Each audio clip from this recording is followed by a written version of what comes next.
So let's imagine आपके पास एक wooden box है जिसमें आप अपने पैसे जमा करके रखते हैं, लेकिन आपके डैड पैसे के मामले में थोड़े से स्ट्रिक्ट हैं, इसलिए वो नजर रखे हुए होते हैं कि आप बॉक्स के अंदर कितने पैसे डालते और निकालते हैं।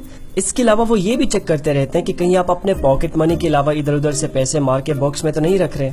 आपको ये बात बिल्कुल पसंद नहीं, जबकि दूसरी तरफ आपके दोस्त के डैड बड़े चिल टाइप के हैं। उन्हें कोई फर्क नहीं पड़ता कि घर पे कौन आ रहा है कौन जा रहा है। आपका दोस्त आपको ये मशवरा देता है कि आप उसके घर पे एक अलग बॉक्स रखवा सकते हैं जहाँ पे आप अपनी मर्जी से किसी से पूछे या बताए बिना पैसे रखवा सकते हैं। बस ये है कि आप अपने दोस्त को चाय पानी चॉकलेट बर्गर वगैरह का खर्चा देते रहें। बिल्कुल यही काम पैनामा, कैमन आइलैंड्स और दीगर छोटे छोटे ममालिक करते रहते हैं। उनके कवानीन पैसे के लेन देन और टैक्स के हवाले से आपके दोस्त के डैड से भी ज्यादा चिल हैं, इसलिए उन्हें टैक्स हेवंस भी कहा जाता है।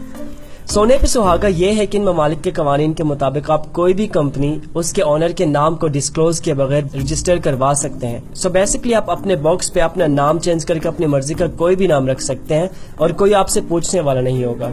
अब जाहिर है कि अगर आपके पास बहुत सारे बड़े बड़े बॉक्सेस होंगे तो ये काम आप खुद नहीं कर सकते, बल्कि इसलिए किसी मजदूर को हायर करना पड़ेगा। इस फील्ड में सबसे बेहतरीन मजदूर एक पनामियन लॉ फर्म मोसेक फोंसेका के पास दस्तयाब है। ये इस काम में इतने बड़े एक्सपर्ट्स हैं कि दुनिया के तकरीबन 50 ममालिक में इनका पूरा नेटवर्क मौजूद है। मोसेक फोंसेका शेल कंपनीज बनाने में महारत रखता है, लेकिन शेल कंपनीज है क्या? होता यह है कि अमीर और मशहूर लोग अपने असासे नॉर्मली छुपा के रखते हैं। इसके कई फवायद हैं, मसलन टैक्स से बचने या किसी फाइनेंशियल क्राइसिस को एस्केप कर जाना।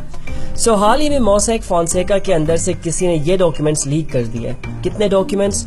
2.6 टेराबाइट पे मुश्तमिल डेटा। आप इमेजिन करें कि एक 2 GB के USB के अंदर इतने टेक्स्ट डॉक्यूमेंट्स हो सकते हैं कि आप एक रूम कवर कर सकते हैं। तो 2600 GB के अंदर कितना डेटा होगा? इन पेपर्स को डिकोड करने का काम अभी शुरू हुआ है और हमें फिलहाल ये पता चल चुका है कि किस किस ने अपने पैसे अपने दोस्त के घर पे रखवाए हुए हैं। इनमें अब तक 220 पाकिस्तानियों के नाम सामने आ गए हैं, जिनमें हमारे बिलावद प्राइम मिनिस्टर साहब का नाम भी शामिल है। यूसी बार्कले के इकोनॉमिक्स के professor Gabriel Zucman the hidden wealth of nations में लिखते हैं कि एटलीस्ट $7.6 ट्रिलियन दुनिया के अमीर और ताकतवर लोगों ने शेल कंपनीज की शक्ल में छुपाए हुए हैं। बहुत से एक्सपर्ट्स का ये ख्याल है कि इस सब इन्फॉर्मेशन से हार्डली किसी को कोई फर्क पड़ेगा, क्योंकि जितने भी लोगों के नाम पैनामा पेपर्स में सामने आ गए हैं ये दुनिया के सबसे पावरफुल एलीट हैं। लेकिन अभी कहानी सिर्फ शुरू हुई है, देखते हैं कि इसका अंजाम क्या होता है।